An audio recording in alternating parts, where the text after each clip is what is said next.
Yesterday morning, my son Ryan called me, his voice cracking with panic. "Mom, why are all the cards declined? My mother-in-law and I couldn't pay for lunch at the restaurant. People are laughing at us." His desperation filled me with a satisfaction I never thought I'd feel toward my own child. But to understand why I reached this point, I have to tell you what happened the evening before, when my daughter-in-law Dana decided to humiliate me in front of the whole family.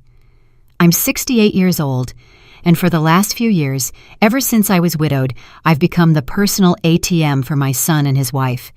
Every whim, every craving, every unnecessary expense came out of my savings. But yesterday, while I was serving coffee in my own home, Dana turned to her friends who had come to visit and let slip the words that would change everything forever. "That old woman is only good for paying our bills." My son Ryan, instead of defending me, burst out laughing as if he'd just heard the funniest joke in the world. I stood there, coffee pot in hand, watching them make fun of me in my own living room. My hands trembled, but not from sadness. They trembled with a cold rage I had never felt before, because in that moment, I understood something I had been denying for years. To them, I wasn't a mother. I wasn't a mother-in-law. I wasn't even a person. I was just a bank account with legs. For 10 years, I was their financial salvation. When Ryan lost his job, I paid his rent for 8 months, $800 a month that came out of my pension without him lifting a finger to look for real work. When Dana wanted to refresh her entire wardrobe because she needed to look professional, it was $3,000 on my credit card. When they wanted to go on vacation to Hawaii because they deserved it after so much stress, another $5,000 disappeared from my savings. They never invited me on those vacations, of course. I was good enough to pay, not to accompany them. "It's a romantic trip, Mom," Ryan would tell me whenever I hinted that I'd like to see the ocean. "You understand, right?" And I, like the fool I was for years, always understood. Always paid, always kept quiet, while they lived the life I financed. The last straw came 3 months ago, when Dana decided she needed a new car. "The one we have is getting too old, Georgia," she told me in that syrupy voice she used when she wanted something expensive. "Besides, if we're going to have kids soon, we need something safer." A $15,000 down payment, $15,000 that represented 2 years of my savings, but I paid it, as always, because it was for the good of the family. But yesterday, after hearing those venomous words, after seeing my own son laugh at me, something in my heart changed forever. That night I couldn't sleep, not from sadness, but from a clarity that burned inside me. I got up at 3 in the morning, turned on my computer, and began making the decisions I should have made years ago. First, I canceled all the additional cards they had in my name, every single one of the 5 cards they used as if they were their own. Then, I closed the shared savings account where I deposited money every month for emergencies that were never real emergencies, but rather expensive restaurant bills and designer clothes. I also changed all the passwords to my bank accounts and removed their names from my automatic transfers. At 6 in the morning, when I was done, I poured myself a coffee and sat in my favorite armchair. For the first time in years, I felt at peace. I knew that soon my phone would ring, and on the other end would be my desperate, humiliated son demanding an explanation, and I would be ready to give him one. The phone rang at exactly 9:15 in the morning. I was sitting in my kitchen, enjoying my second coffee of the day, when I saw Ryan's name on the screen. I didn't answer immediately. I let it ring 3 more times while I savored a moment of power I hadn't felt in decades. When I finally picked up, his voice was desperate, almost hysterical. "Mom, why are all the cards declined? I'm here at the Crestview Grill with Dana's mother. We wanted to have lunch and celebrate her birthday, but none of the cards work. It's humiliating. People are staring at us. The waiter is getting impatient, and I don't have enough cash to pay a $200 bill. What's going on?" The irony was delicious. They had chosen the Crestview Grill, the most expensive restaurant in town, to impress Dana's mother. The same place I was never invited to, despite having paid for family dinners there for years when they went without me. Now they were there, surrounded by the high society they so desperately wanted to impress, and they couldn't even pay for a single dish. "Good morning, Ryan," I replied with a calmness that surprised even me. "The cards are canceled because I've decided I'm no longer going to finance your lifestyle." "What? Are you crazy? We're in public. Dana's mother is here. How am I supposed to explain that my own mother left me high and dry? This is ridiculous." "What's ridiculous, son, was hearing you laugh yesterday when your wife said I was only good for paying your bills. What's ridiculous is realizing that for 10 years I've been treated like an ATM instead of your mother." There was a long silence on the other end. I could hear voices in the background, probably Dana and her mother wondering what was happening. The waiter must have been waiting for the payment, and other diners were likely starting to notice the awkward situation. "Mom, please, don't do this now. We can talk later, but I need you to reactivate the cards. Just for today, I promise." I cut him off. "No more promises, Ryan. No more just for today. For 10 years, I've heard the same promises. For 10 years, I've been your easy solution for everything. But yesterday, I learned something important. You don't respect me, you don't value me, and you definitely don't love me the way I loved you." "That's not true. Of course we love you. Dana was just joking. You know how she is." "I know exactly how she is, Ryan, and I know exactly how you are. That's why I made this decision." I could hear him breathing heavily. I imagined the situation at the restaurant was getting more tense with each passing minute. His mother-in-law had probably noticed something was wrong, that the gold card he always used to impress wasn't working. "Mom, please, we can't just stand here. What do you want us to do? Wash dishes? Should we call the police? This is a humiliation." "Now you know how I felt for years," I replied. "The difference is, you're 35 years old and should be able to solve your own problems." "Are you sick? Are you feeling okay? This isn't like you, Mom. You've never been this cruel." Cruel. That word hit me like a slap. I was cruel after years of sacrificing, of depriving myself of things I wanted to give them everything they asked for. After working until I was 65 to ensure they had a decent inheritance, after being left alone every Christmas while they traveled with my gifts of money. "Cruel was laughing at me yesterday," I said with a coldness I didn't know I possessed. "Cruel was treating me like I was invisible for years, except when you needed money. Cruel was making me feel like my only value as a mother and as a person was my bank account." "Mom, Dana didn't mean it like that." "Dana said exactly what she thought, and you agreed with her. You both made it very clear what my place is in your lives." I heard louder voices in the background. Dana asking what was going on, her mother making comments I couldn't quite distinguish, but that sounded annoyed. The waiter had probably already brought the check and was waiting with that forced patience they use when they know there's a problem. "Look, Mom, I get that you're upset, but this isn't the way to handle it.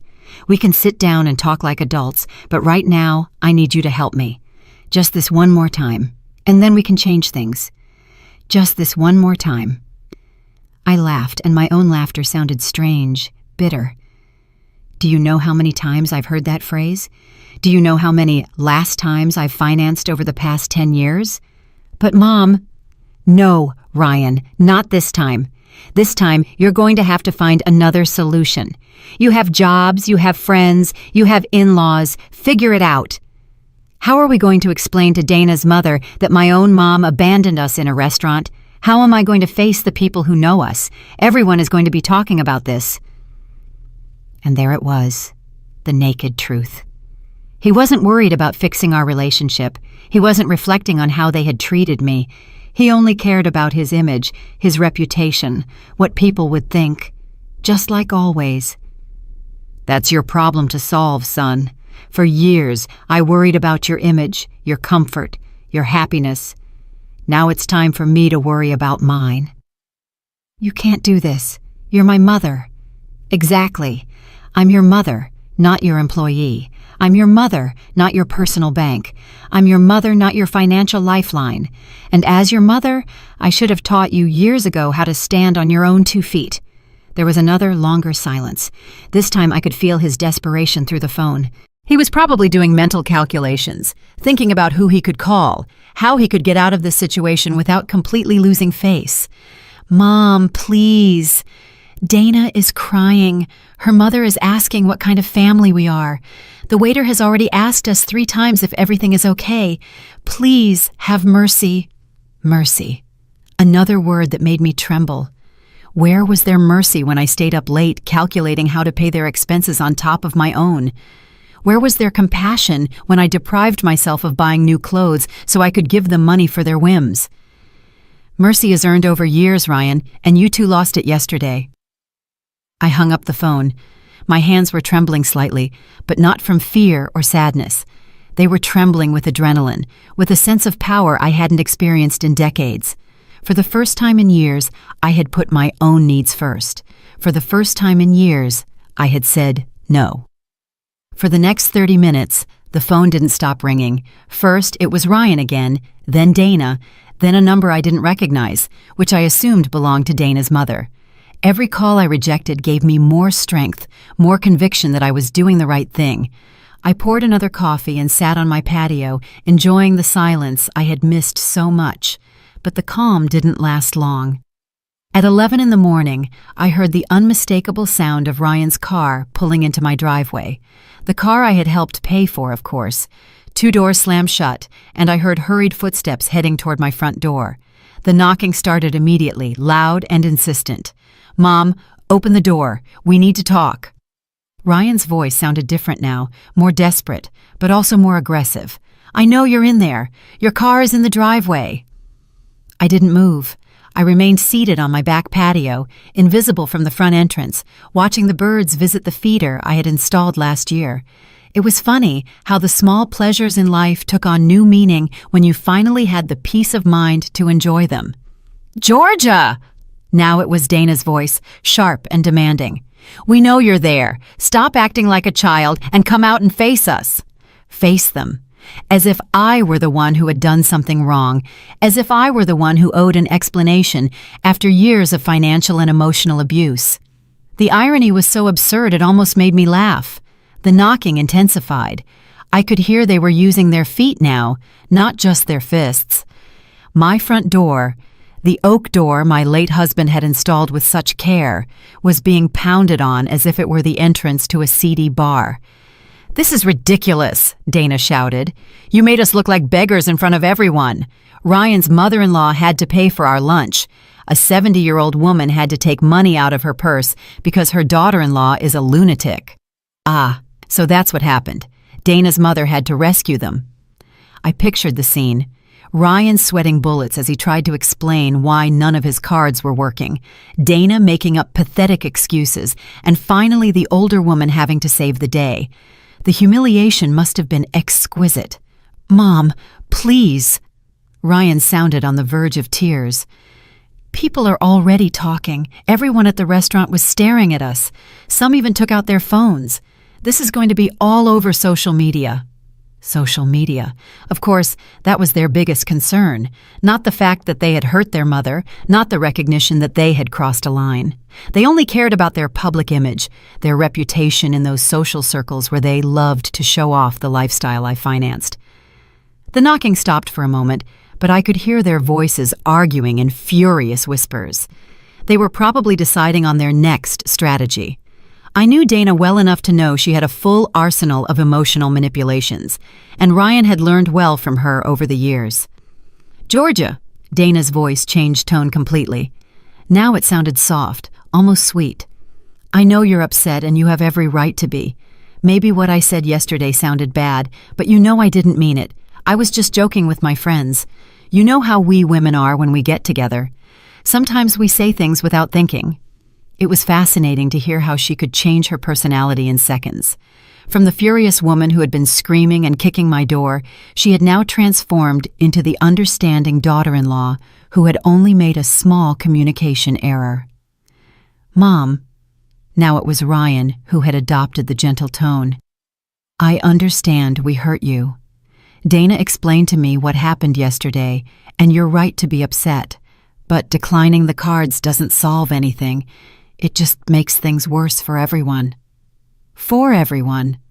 Not for me, of course. For them, for their comfort, for their lifestyle. My emotional well-being was still not part of the equation. Please, Mom, we can fix this. We can change things. Ryan's voice broke slightly. But I need you to reactivate the cards today. I have bills due. The car insurance is due tomorrow, and Dana has doctor's appointments this week. We can't just be left without money out of the blue. Without money? As if it were their money, as if I were responsible for their insurance, their medical appointments, their expenses as independent adults. In that moment, I understood with crystal clarity that they truly didn't see the difference between my money and theirs. In their minds, my savings were a family resource, not the result of decades of work and sacrifice from a woman who had already paid her dues in life. Georgia, please think about what you're doing. Dana had switched strategies again. Now her voice sounded concerned, almost motherly. What will people think if they find out you cut off your own son? What will they say at church? What will the family think? The church, the family. It was always the same with her, using my reputation, my relationships, my image as emotional leverage. As if my worth as a person depended on what others thought. As if my dignity was less important than the opinion of people who probably didn't even know how they treated me in the privacy of our home. Look, Mom. Ryan had adopted a more serious, more adult tone now. I understand you want us to change some things. We can talk about boundaries, about how to better manage the family finances. But this isn't the way. This is emotional manipulation. Emotional manipulation. The words echoed in my head like a slap. I was being emotionally manipulative after years of subtle blackmail, of being made to feel guilty every time I hesitated to give them money, of them using my motherly love to empty my bank account. The projection was so obvious it almost made me laugh. The knocking started again, but now more spaced out, less aggressive. They were realizing that the brute force strategy wasn't working. I could hear them move away from the door, probably walking around the house to see if they could spot me through a window. "Georgia!" Dana yelled from what sounded like my side window. "We saw your shadow. We know you're in there. Stop hiding like a coward." Coward. There was the real Dana again, the one who emerged when the sweet manipulations failed, the woman who had called me that old woman the day before, who had turned my generosity into a reason for mockery, who had trained my son to see me as a resource instead of a person. I got up from my chair and walked slowly to the window from where she had shouted. I pulled back the curtain just enough for her to see me, and our eyes met through the glass. Her expression immediately changed from fury to relief, and then to that fake smile I knew so well. "There you are," she exclaimed, as if she had just found a lost child. "Come on, let's open the door and talk like a family." I looked her directly in the eyes for a long moment, feeling a strange calm. Then, very slowly, I closed the curtain again. I heard her shriek of frustration, followed by more pounding on the window, but this time I didn't flinch. I went back to my patio and sat down again. The phone immediately started ringing, but I silenced it. For the first time in years, my home was truly my own. The shouting and banging continued for another hour, but they gradually lost intensity. From my back patio, I could hear fragments of their frustrated conversations, their desperate plans to make me change my mind. Dana suggested calling a locksmith to force the door open, but Ryan reminded her that would be breaking and entering. Even in their desperation, they didn't want to risk real legal trouble. Finally, I heard the car doors slam shut and the engine drive away, but I knew this was far from over. I knew Dana well enough to know she was already planning her next move, probably something more elaborate and emotional. I wasn't wrong. At 3 in the afternoon, my phone started ringing with unknown numbers. First, it was Dana's mother, her voice polite but firm. "Georgia, dear, I think there's been a misunderstanding. Dana told me what happened, and I'm sure we can resolve this like civilized adults." I hung up without answering. Then it was my sister Elaine, who lives in another state and had obviously received a heavily edited version of the events. "Georgia, Ryan called me very worried. He says you're acting strangely and that you left them stranded at a restaurant. Are you okay? Are you feeling sick?" "I'm perfectly fine, Elaine," I replied. "Better than ever, in fact." "But I don't understand. Ryan says you canceled all their cards without any warning. That doesn't sound like the Georgia I know. You've always been so generous with your family." "Maybe that was the problem," I said. "Maybe I was too generous for too long." "But Georgia, they're your family. Dana says you're punishing them for an innocent joke. Surely you can sit down and talk this out." An innocent joke. It was impressive how Dana had managed to rewrite history in just a few hours. What had been a cruel humiliation in front of guests had now become an innocent joke that I had misinterpreted because I was too sensitive. "Elaine, have you ever felt like an ATM for your kids?" I asked directly. "What? No, why do you ask?" "Because that's exactly what I am to Ryan and Dana, and yesterday I finally realized it." "Georgia, you're exaggerating. Parents always help their children. It's normal. Is it normal to pay your adult son's rent for years? Is it normal to finance their vacations while you stay home alone? Is it normal for them to make fun of you for being generous?" Elaine was quiet for a moment. "Well, maybe they've taken advantage of your generosity a bit, but cutting everything off at once seems very drastic." "You know what's drastic, Elaine? Working until you're 65 to secure a decent inheritance for your son, only to find out he's already spending it while you're still alive." After that conversation, I decided to unplug the house phone. I put my cell phone on airplane mode. I needed silence to process everything I was feeling, to plan my next steps. That evening, as I prepared dinner for myself for the first time in months without the anxiety of waiting for calls asking for money, I realized something important. I didn't feel guilty. My whole life I had been trained to feel guilty when I didn't meet the needs of others, especially my family. But this time, that familiar guilt wasn't there. Instead, I felt something I hadn't experienced in years: mental clarity. It was as if I had been living in an emotional fog and could finally see clearly. Every decision I had made in the last 10 years flashed through my mind like a movie, and I could see patterns I hadn't wanted to acknowledge before. The cycle was always the same. Ryan or Dana would approach me with a temporary financial problem. I would initially resist. They would apply emotional pressure. "It's just this once. We're desperate. What will people think?" I would give in. They would solve their immediate problem, and a few weeks later, a new temporary problem would appear. There was never a real repayment plan, never a genuine acknowledgement of my sacrifice, and definitely never an invitation to share in the benefits of my own generosity. I paid for their vacations but wasn't invited. I financed their dinners at fancy restaurants but ate alone at home. I covered their medical expenses, but no one asked about my health. I got up and walked to my study, where I kept all my financial documents. It was time to do the real math, to understand exactly how much I had spent on them over the years. I pulled out my bank statements from the last 5 years and started calculating. The figure was devastating: $86,000. $86,000 in 5 years. That didn't even count the previous years, when I didn't keep such detailed records. It was more than half of my total pension, more than what many people earn in 2 years of work.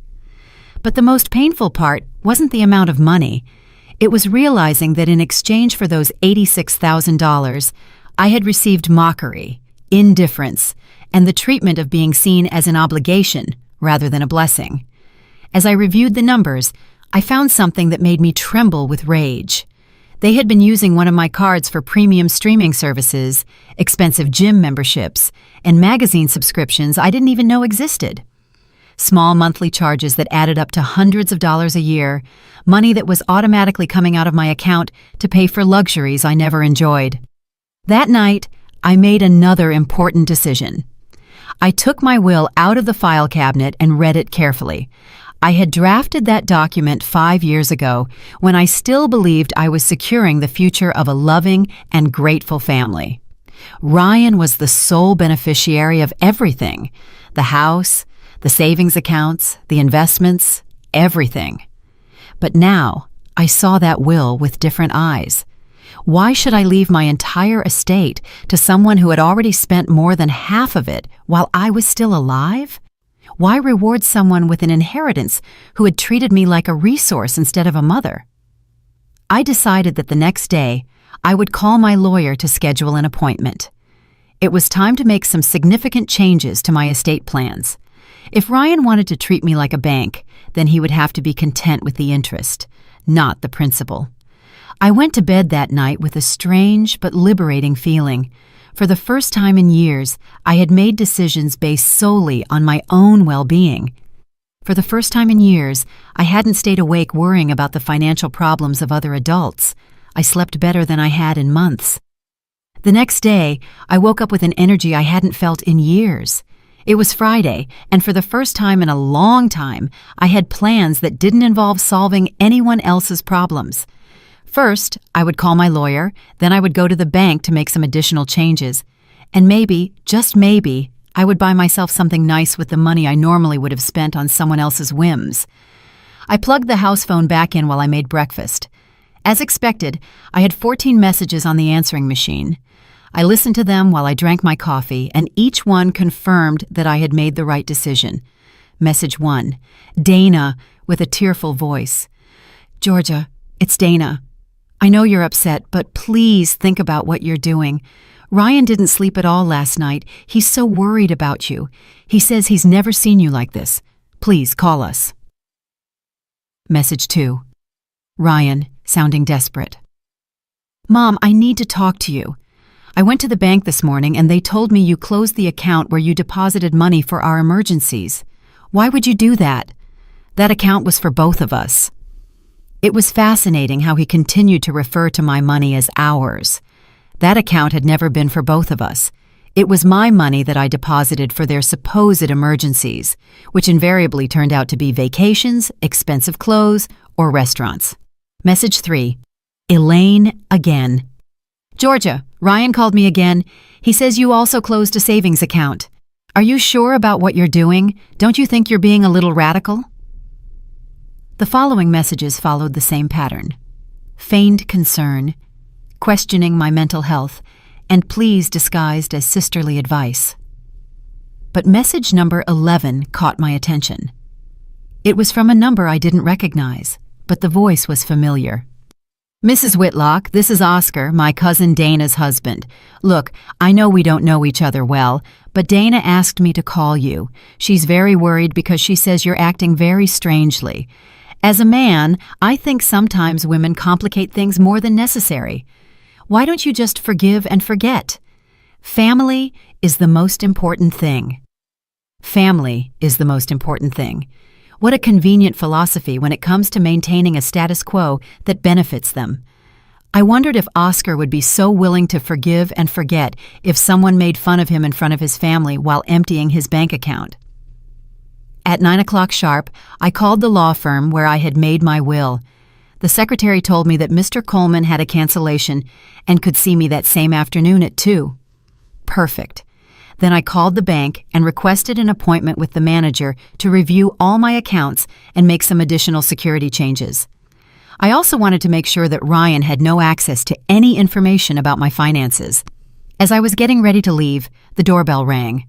For a moment, I thought it was Ryan and Dana again, but when I looked through the peephole, I saw my neighbor Lucy standing on the porch. Lucy was a 62-year-old woman who had been widowed 2 years ago, and we occasionally chatted over the garden fence. I opened the door with some curiosity. Lucy had never formally come to visit me before. "Good morning, Georgia," she said with a warm smile. "I hope I'm not bothering you, but I heard a lot of noise and shouting yesterday, and I wanted to make sure you were okay." I invited her in and served her coffee. It was refreshing to have someone in my house who wasn't there to ask for money or manipulate me emotionally. "Is everything all right?" she asked with genuine concern. "Yesterday I saw your son and his wife were here for hours, shouting and banging on the door. I was about to call the police." I told her the whole story, not the intimate details, but enough for her to understand the situation. Lucy listened without interrupting, occasionally nodding with expressions of understanding. "Georgia," she said when I finished, "I have to confess something. For years, I've watched how they treat you when they come to visit. I've seen them arrive in new cars, dressed in expensive clothes, talking on the latest phones. Meanwhile, you're still driving the same car from 10 years ago and shopping at discount stores." Her words hit me because it was external confirmation of something I had been denying internally. Others could see the obvious that I had refused to acknowledge. "But what has struck me the most," Lucy continued, "is that I've never seen them do anything for you. I've never seen them help you with your groceries, fix something in your house, or simply visit you without it being to ask for something." "Is it that obvious?" I asked, feeling a mix of shame and relief. "To someone looking from the outside, yes, but I understand why you couldn't see it. When you're a mother, you always want to believe the best of your children." Lucy stayed for another hour, and our conversation was the most honest and liberating one I'd had in months. She told me about her own experiences with adult children who expected her to solve all their problems and how she had learned to set boundaries after being widowed. "You know what helped me the most?" she said before leaving, "realizing that being a good mother doesn't mean being a martyr. You can love your children without sacrificing your dignity for them." Her words resonated in my mind all the way to the bank. In the manager's office, we reviewed all my accounts and implemented new security measures.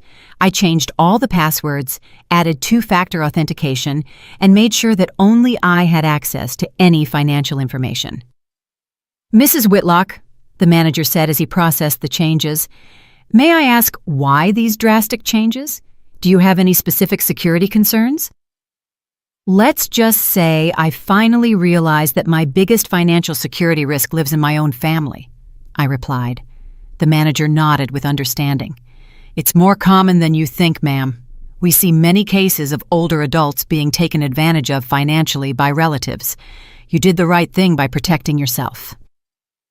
After the bank, I went to lunch by myself at a small, cozy restaurant I had always wanted to try, but had never allowed myself the luxury. I ordered the most expensive dish on the menu, a glass of wine, and dessert. The total bill was $45, less than what Ryan and Dana spent on a single round of drinks on their nights out. As I savored my lunch, I realized something important. It had been years since I had enjoyed a meal without the constant anxiety of calculating how much it was costing me, how much I might need to set aside for Ryan's next emergency, or whether I could afford this small personal pleasure. For the first time in years, I was eating with true appetite and enjoyment. The appointment with Mr. Coleman, the lawyer, was revealing in ways I hadn't anticipated. When I explained the situation and my desire to change my will, he showed no surprise at all. In fact, he told me that cases like mine were more frequent than I imagined. "Mrs. Whitlock," he said as he reviewed my current will, "I see we drafted this document 5 years ago. At that time, you designated your entire estate to your son, Ryan. Are you sure you want to make significant changes?" "Completely sure," I replied. Over these 5 years, I've seen my son's true character. He has shown that he doesn't value my generosity, and frankly, he has already spent more than half of his inheritance while I'm still alive. The lawyer took notes as I detailed the $86,000 I had documented, not counting the previous years. His eyebrows raised slightly when I mentioned the figure. "I understand your position," he said. "What kind of changes are you considering?" "I want to divide my estate. A portion for charitable organizations that truly help people in need, not capricious adults. Another portion for my sister Elaine, who has always been independent and has never asked me for anything. And for Ryan." I paused. "For Ryan, just enough to show that I haven't disinherited him out of malice, but not enough for him to continue living without working." "Are you thinking of a specific percentage?" 50% for charity, 30% for my sister, and 20% for Ryan, with the condition that he can only receive his share if he demonstrates a full year of complete financial independence. The lawyer smiled slightly. "That last condition is interesting and completely legal. You're essentially incentivizing personal responsibility." I left the law firm feeling a deep satisfaction. For the first time in years, I had made decisions about my future that reflected my real values, not my fears or my maternal guilt. When I got home, there was an unfamiliar car in my driveway. An older woman, elegantly dressed, was standing on my porch. It was Dana's mother, Claudia. "Georgia," she said with a forced smile when she saw me arrive. "Good, you're here. We need to have a woman-to-woman talk." I invited her in, more out of curiosity than politeness. I wanted to hear what version of the events this woman had received. "Look, dear," Claudia began once we were seated. "I know there was a misunderstanding yesterday between you and the kids. Dana told me everything, and frankly, I think you're exaggerating the situation." "Exaggerating?" I asked. "Well, yes. Dana says she made a comment that you misinterpreted, and now you've taken very drastic measures. Canceling your own son's credit cards. That seems like a very extreme reaction for a simple joke between women." A simple joke between women. It was impressive how the narrative had evolved. Now it wasn't just an innocent joke, but it was also my fault for not having a sense of humor. "Claudia," I said calmly, "do you give your daughter unlimited credit cards?" "No, but..." "Do you pay your adult daughter's rent?" "No, but that's different." "Do you finance your daughter's vacations while you stay home alone?" Claudia shifted uncomfortably in her chair. "Georgia, every family handles their finances differently." "Exactly. And I've decided to handle mine differently from now on." "But think about Dana and Ryan. They're young. They're building their future. They need support." "They are 35 and 32, respectively. At that age, I had already raised a son, worked for years, and saved for my old age, without help from my parents." "Times were different then." "Times are different. That's true. Now there are more opportunities, better education, more access to bank loans. There's no reason why two educated adults can't support themselves." Claudia changed her strategy. "Georgia, Dana is very upset. She cried all night yesterday. She says she has always seen you as a second mother and doesn't understand why you're suddenly rejecting her." "A second mother who is only good for paying bills, according to her own words." "That was a joke. Women always complain about their mothers-in-law. It's normal." "Complaining in private is one thing, Claudia.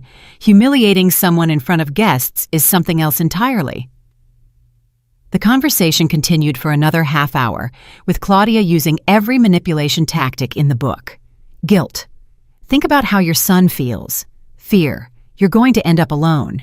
Shame. What will people think? And even veiled threats. Dana has contacts in social services. Finally, when she realized that none of her tactics were working, she switched to a more direct approach. "Georgia, I'm going to be frank with you.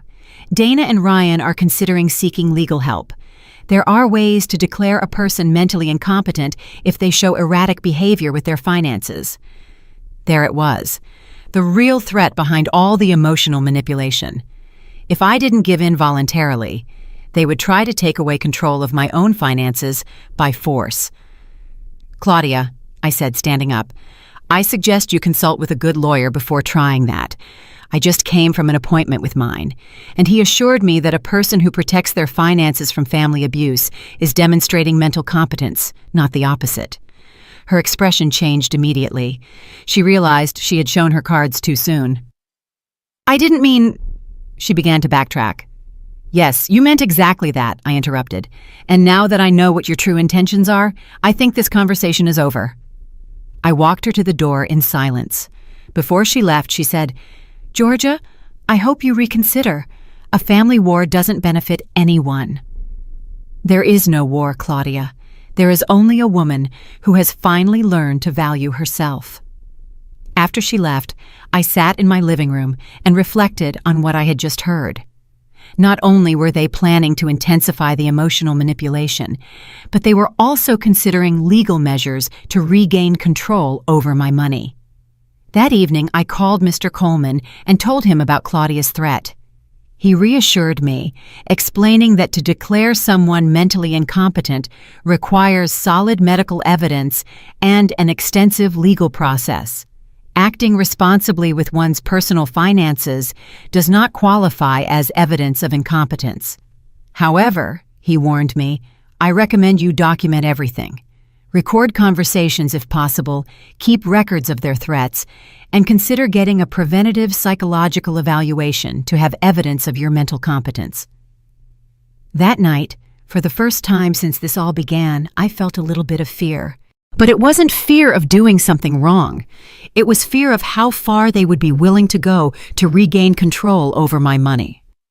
But I also felt something stronger than fear: determination. Claudia's threat kept me awake that night, but not from fear. It was from a cold rage that grew with every passing hour. How dare they consider declaring me mentally incompetent for protecting my own money? It was the ultimate manipulation. If you can't get what you want through persuasion, try to strip the person of their legal right to decide about their own life. The next day, Saturday, I followed Mr. Coleman's advice. First, I went to a private clinic where I had a complete psychological evaluation. The doctor, a professional woman in her 50s, listened as I explained the situation. "Mrs. Whitlock," she said after 2 hours of tests and interviews, "let me be perfectly clear. You are demonstrating exceptional mental lucidity. Recognizing patterns of abuse, setting healthy boundaries, and protecting your financial resources are signs of a completely competent mind. In fact, I would say you are acting more rationally now than when you were allowing the financial abuse." She gave me an official report documenting my complete mental competence, dated and sealed. It was my insurance policy against any future legal challenges. When I returned home, I found Lucy working in her garden. She came over to the fence that separated our properties with a worried expression. "Georgia, an older woman came by yesterday asking about you. She wanted to know if you had been acting strangely lately. I told her you seemed happier and more relaxed than ever." I told her about Claudia's visit and her veiled threat. Lucy listened with growing indignation. "That's unbelievable," she exclaimed. "Trying to have you declared incompetent for not wanting to give away your money is the most absurd thing I've ever heard." "What bothers me the most," I said, "is that they truly believe they are entitled to my money. They don't see it as my estate. They see it as their inheritance, paid in advance." "You know what you need?" Lucy said with a mischievous smile. "You need to get out and enjoy your freedom. When was the last time you did something just because you wanted to?" She was right. I had spent so many years living according to the needs and demands of others that I had forgotten what it felt like to do something simply for personal pleasure. "There's a 5-day cruise leaving next Wednesday," Lucy continued. "I was supposed to go with my sister, but she had to cancel due to health issues. Would you like to come with me?"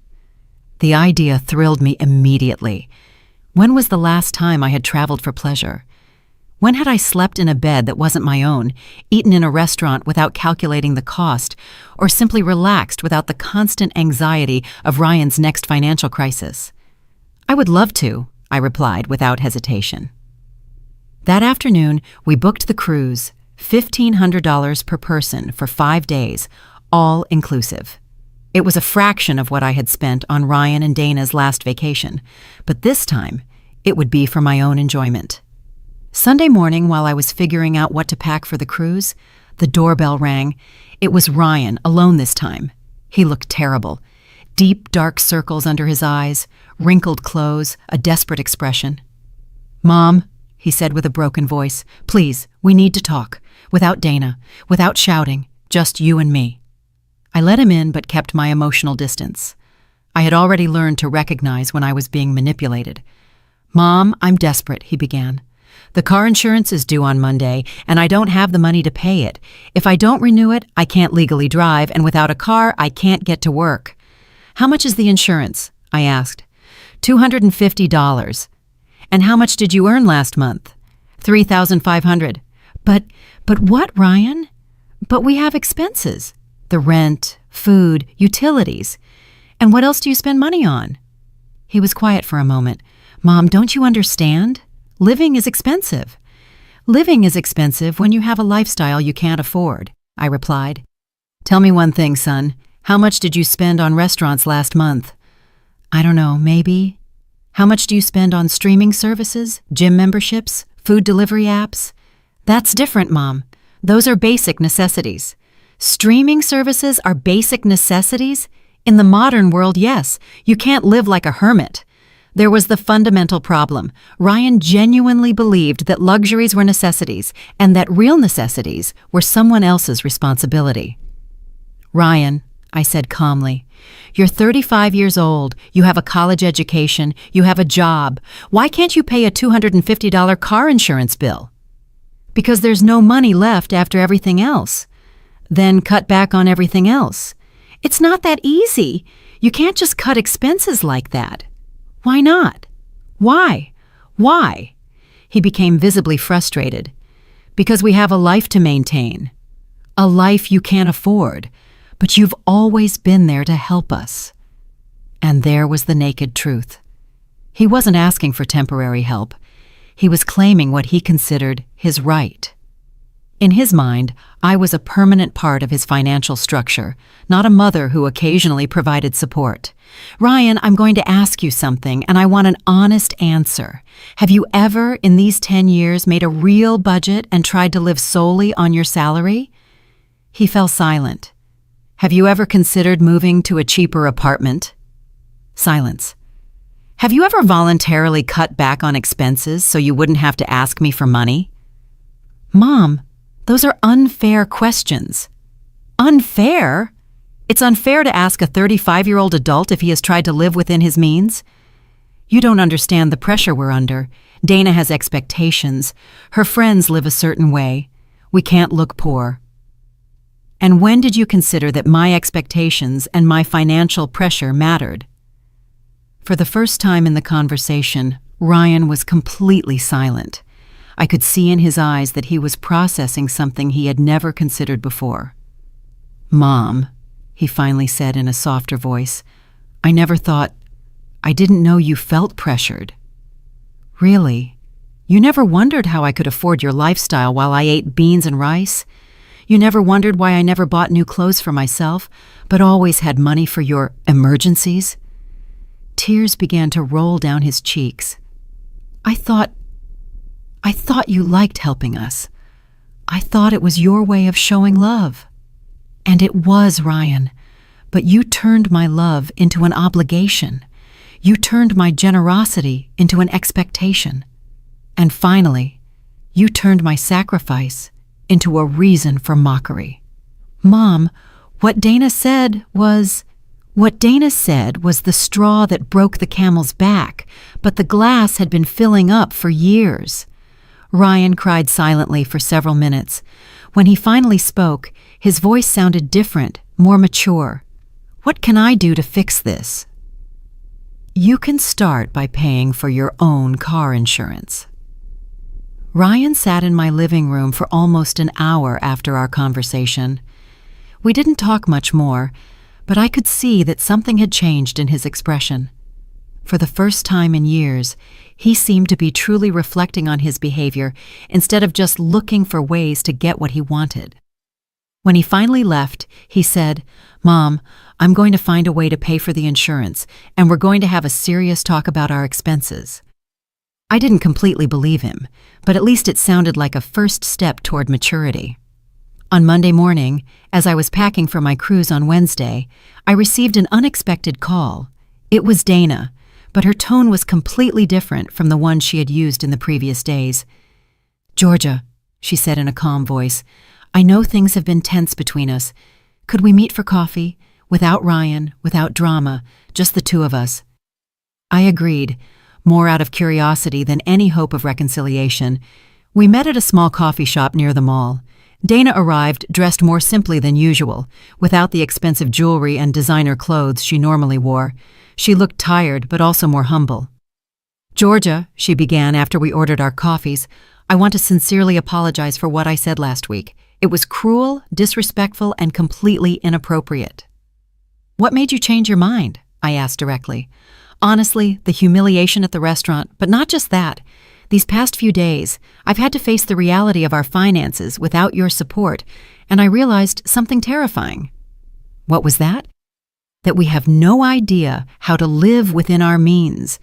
We've been living for years as if we were rich because you financed the difference between our income and our expenses. It was the first time I had heard Dana offer an honest reflection on her financial situation. Yesterday, she continued, Ryan and I sat down and made a real budget, just with our salaries, without any outside help. Do you know what we discovered? Tell me. That we spend almost double what we earn. Double, Georgia. Not just a little more, but double. And you always covered the difference. And what are you going to do now? We're going to have to make drastic changes. The apartment where we live costs $1,200 a month. With our combined salaries, we should be paying $800 at most. We're going to have to move. And is Ryan on board with that? He resisted at first, but when he saw the numbers on paper, he had no choice. We're also going to have to cancel memberships, services, and completely change the way we socialize. Dana paused to take a sip of her coffee. Georgia, I want to ask you something, and please be honest with me. When did you start to resent our financial dependence? The question surprised me with its directness.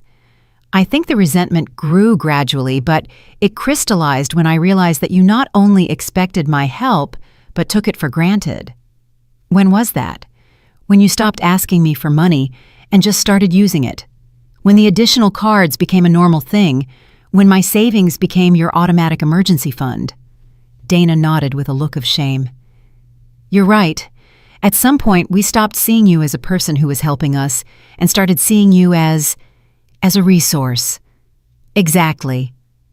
Is there any way we can rebuild our relationship? Dana asked me. I'm going to be completely honest with you. The relationship we had before is gone.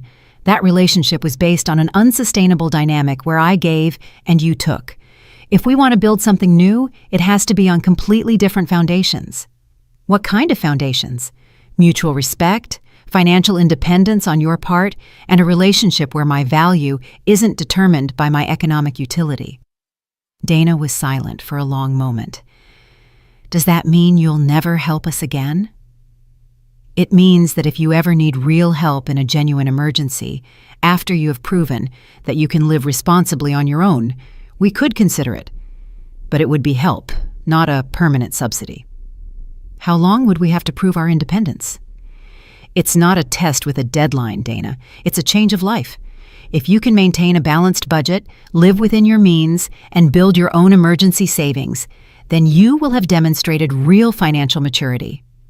And our vacations, our outings to expensive restaurants, those are things you will have to earn with your own work, like most people do.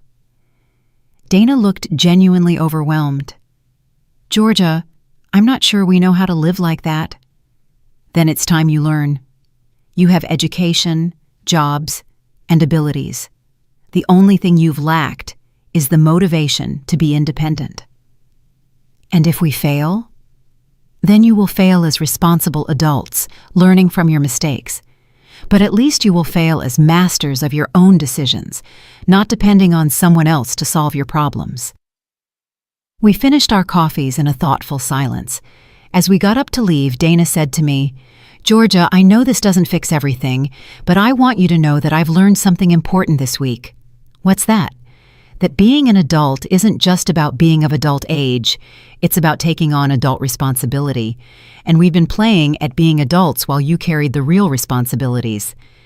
It was the most mature reflection I had ever heard her make. That night, as I finished packing for my cruise, I felt strangely at peace. I hadn't lost a family. I had left behind a toxic dynamic that was hurting all of us. If Ryan and Dana truly wanted to change, they would have to prove it with actions, not words. On Tuesday, I received a text message from Ryan. Mom, I got a personal loan to pay for the car insurance. I also found a cheaper apartment. We're moving next month. I wanted you to know. It wasn't much, but it was something. A small step toward the independence they so desperately needed. That night, I slept soundly, knowing that the next day I would begin my first truly personal adventure in decades. The cruise was a revelation. 5 days of waking up when I wanted, eating whatever I craved, and doing activities just because they brought me pleasure. Lucy turned out to be the perfect travel companion, independent, fun, and completely free of family drama. On the ship, I met other women my age who had been through similar experiences.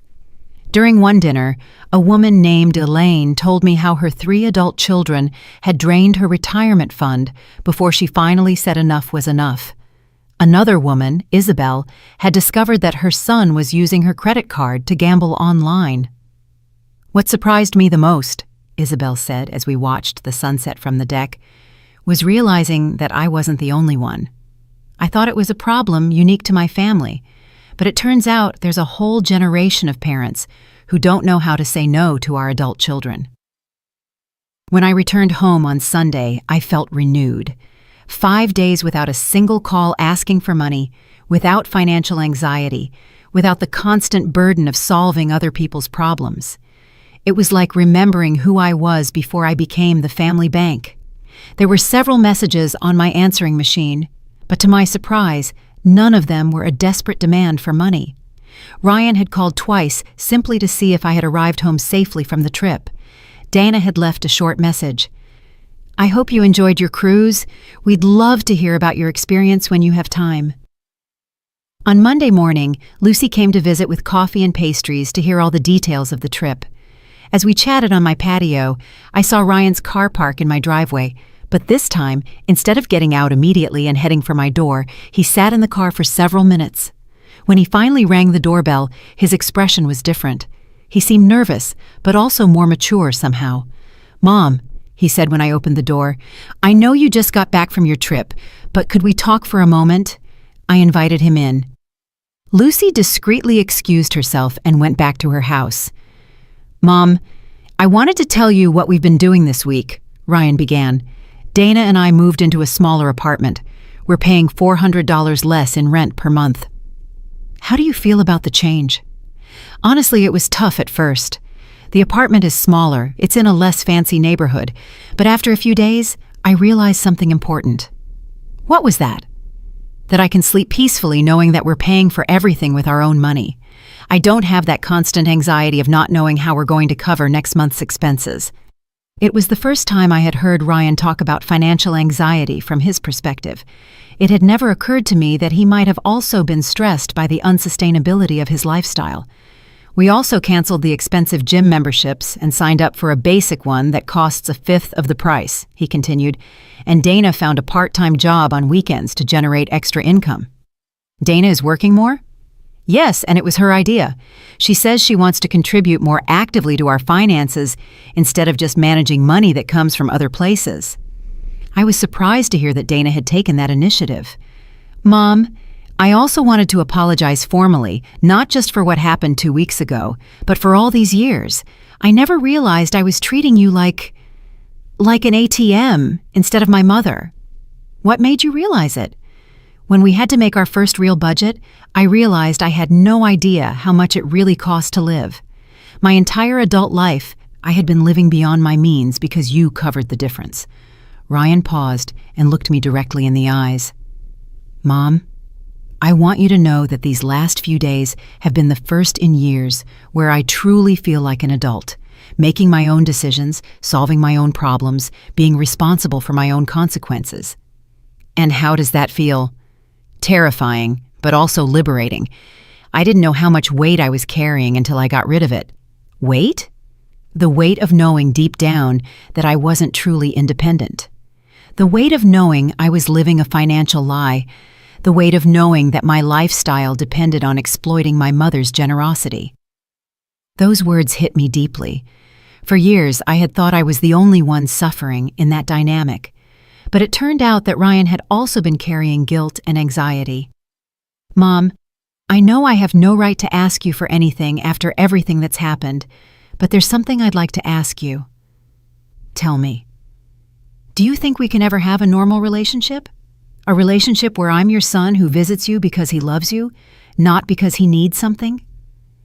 The question moved me because it implied that he understood the difference. "Ryan, that relationship can start today if you want it to.